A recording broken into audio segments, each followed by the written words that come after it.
അപ്പോൾ പരീക്ഷകൻ അടുത്തു വന്ന്, നീ ദൈവപുത്രനാണെങ്കിൽ ഈ കല്ലിനോട് അപ്പമായി തീരുക എന്ന് കൽപ്പിക്കുക എന്ന് പറഞ്ഞു. നമുക്കൊക്കെ അറിയാവുന്ന ഒരു വേദഭാവമാണ്. പരീക്ഷകൻ യേശുവിൻ്റെ അടുത്ത് വന്നിട്ട് ചോദിക്കുന്ന ആദ്യത്തെ ചോദ്യമാണ്. യേശുവിന് വിശന്നപ്പോൾ ഒരു മനുഷ്യൻ്റെ ഏറ്റവും ബേസിക്കായിട്ടുള്ളതും ഏറ്റവും ഇൻറ്റൻസീവായിട്ടുള്ളതുമായൊരു ഫീലിംഗാണ് വിശപ്പ്. ആ സമയത്ത് യേശുവിനെ സഹായിക്കാൻ എന്ന വ്യാജേനയാണ് സാത്താൻ വരുന്നത്. ഇവിടെ കല്ല് അപ്പമായി തീരുക എന്നുള്ള അത്ഭുത പ്രവൃത്തിയേക്കാൾ ഉപരി പരിശുദ്ധാത്മാവ് എന്ന് എന്നോട് ശ്രദ്ധിക്കാൻ പറഞ്ഞൊരു കാര്യം, സാത്താൻ ചോദിച്ച ചോദ്യമാണ്, നീ ദൈവപുത്രനാണെങ്കിൽ. ഈ ചോദ്യം ഒരു അസാധാരണമായ ചോദ്യമാണ്.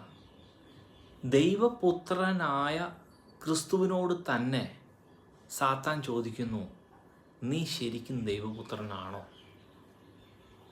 നീ ഈ പരിപാടി ജയിക്കുമോ? യേശുവിൻ്റെ ശുശ്രൂഷ തുടങ്ങിയിട്ടില്ല എന്നോർക്കണം. ആ സമയത്ത് തന്നെ ചോദിക്കുന്ന ഒരു ചോദ്യമാണ്. പലപ്പോഴും പ്രിയ ദൈവമക്കളെ, നമ്മുടെ ആവശ്യഘട്ടത്തിൽ നമ്മൾ പലപ്പോഴും പല ബുദ്ധിമുട്ടിൽ പല പ്രയാസങ്ങൾ അഭിമുഖീകരിക്കുമ്പോഴും സാത്താൻ നമ്മളോടൊക്കെ ചോദിക്കുന്നൊരു ചോദ്യമാണ്, നീ ഈ ദൈവത്തെ വിളിച്ചിട്ട് വല്ല കാര്യമുണ്ടോ? നീ ഞാൻ പറയുന്നത് കേൾക്ക്. നിൻ്റെ ദൈവം അത്ര വലിയ ദൈവമാണെങ്കിൽ എന്തിയെ ഇത്ര നാളായിട്ട് മിണ്ടാതിരിക്കുന്നു? എന്തിയെ സഹായിക്കാതിരിക്കുന്നു? പ്രിയ ദൈവമക്കളെ, ദൈവത്തിന് ആവശ്യം വിശ്വസ്തന്മാരെയാണ്. ഒരു അവസരം കിട്ടുമ്പോൾ ചാടിപ്പോകുന്ന ചില എംപ്ലോയീസിനെ പോലത്തെ ഒരു അവസരവാദികളെ അല്ല.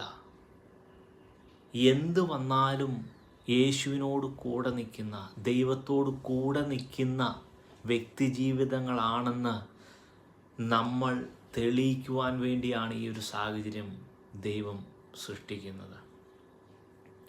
പ്രിയ ദൈവമക്കളെ, യേശു ജയിച്ചവനാ. ആ യേശു നമ്മുടെ കൂടെയുണ്ട്. ഞാനോ ലോകാവസാനത്തോളം എല്ലാ നാളും നിങ്ങളുടെ കൂടെയുണ്ടെന്ന് അരുളി ചെയ്ത ദൈവമാണ്. ആ ദൈവം കൂടെയുണ്ട്. അതുകൊണ്ട് ഏത് പ്രതിസന്ധി ഘട്ടത്തിലും യേശു ചെയ്തതുപോലെ ആ ദൈവത്തോട് ചോദിച്ചിട്ട് നമ്മൾ തീരുമാനമെടുക്കുക.